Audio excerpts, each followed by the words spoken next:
శ్రావణ మాసంలో వచ్చే వరలక్ష్మి వ్రతం భారతీయ సంస్కృతిలో అత్యంత పవిత్రమైన పర్వదినాల్లో ఒకటిగా భావిస్తారు.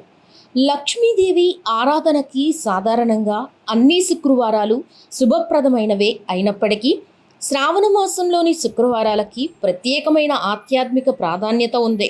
ముఖ్యంగా స్త్రీలు కుటుంబ సంతోషాలు, ఐశ్వర్యం, ఆరోగ్యం, సంతానం, సుఖ సంతోషాలు, శుభం కోసం వరలక్ష్మి వ్రతాన్ని భక్తి శ్రద్ధలతో ఆచరిస్తారు.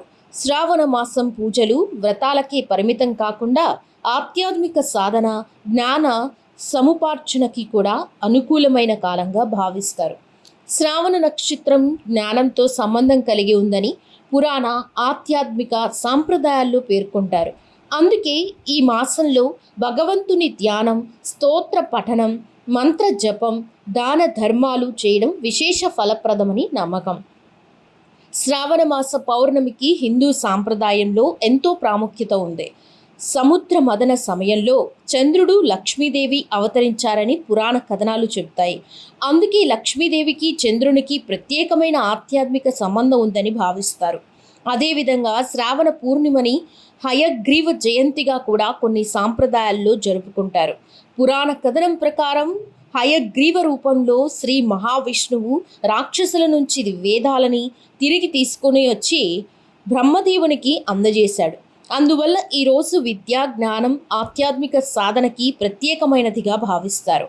ఈ సందర్భంగా వైదిక సాంప్రదాయాన్ని అనుసరించే బ్రాహ్మణులు ఉపాకర్మ వంటి ఆచరణలని నిర్వహించి గాయత్రి మంత్రాన్ని జపిస్తారు. సాధారణంగా లక్ష్మి అంటే డబ్బు, బంగారం, సంపద అని మాత్రమే భావిస్తాం. అయితే ఆధ్యాత్మిక దృష్టిలో లక్ష్మి అంటే సంపదతో పాటు ఆరోగ్యం, సంతానం, జ్ఞానం, ధైర్యం, అదృష్టం, శుభం, సౌభాగ్యం వంటి అనేక రూపాల్లో లభించే దైవానుగ్రహం అని భావిస్తారు. పెద్దలు చెప్పే భావన ప్రకారం తన జీవిత లక్ష్యాన్ని శత్రుయత్నంతో సాధిస్తూ ధర్మబద్ధంగా జీవించే వ్యక్తి జీవితంలోనే నిజమైన లక్ష్మి నిలుస్తోంది.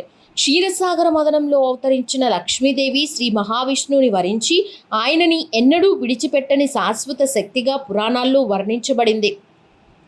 అందుకే లక్ష్మీదేవి అనుగ్రహం పొందాలంటే సంపదపై ఆశతో పాటు వినయం, భక్తి, ధర్మబద్ధమైన జీవనం కూడా అవసరమని ఆధ్యాత్మిక పెద్దలు చెబుతారు.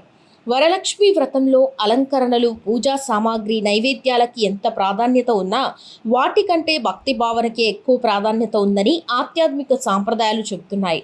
నేను సాధించాను, ఇదంతా నా వల్లే జరిగింది అనే అహంకారం పెరిగినప్పుడు దైవానుగ్రహాన్ని మరిచిపోతామని పెద్దలు సూచిస్తారు.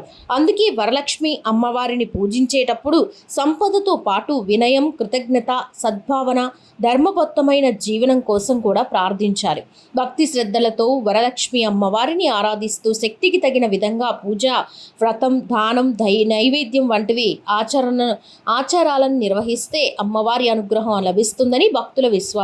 తద్వారా కుటుంబంలో సుఖ సంతోషాలు, శాంతి, ఐశ్వర్యం, శుభం నెలకొంటాయని నమ్ముతారు.